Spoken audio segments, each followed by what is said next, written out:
Hello again.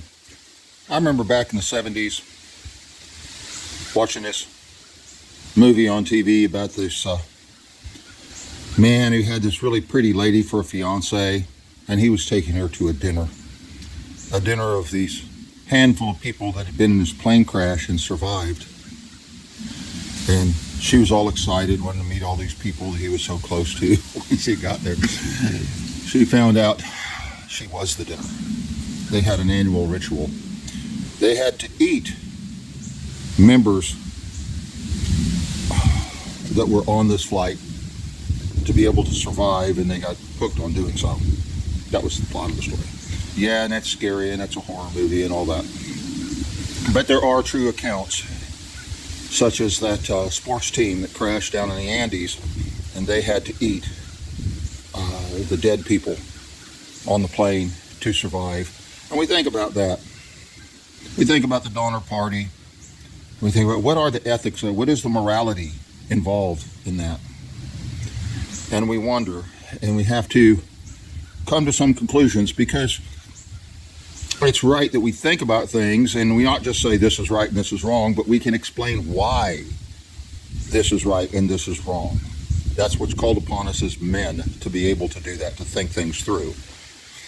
And those of us that have decided that no, you don't pursue to cannibalize anybody. You don't win in battle and then eat your enemies.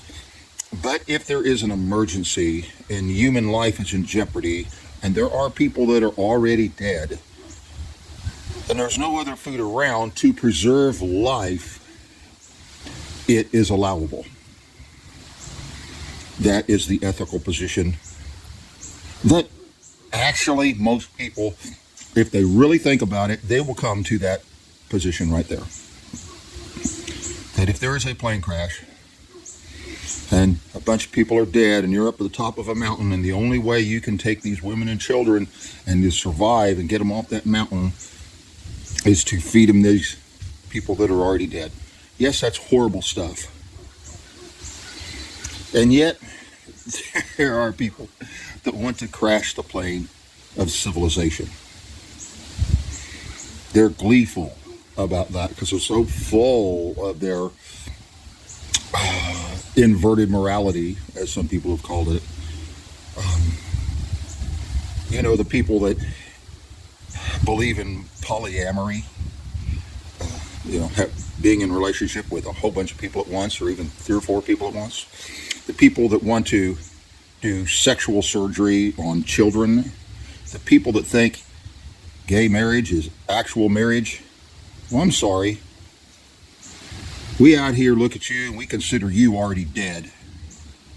So if you want to crash the plane of civilization, we know what to do. His kingdom stretched for miles and miles around about the neighboring isles. His subjects sharpened their teeth with files like the king of the cannibals.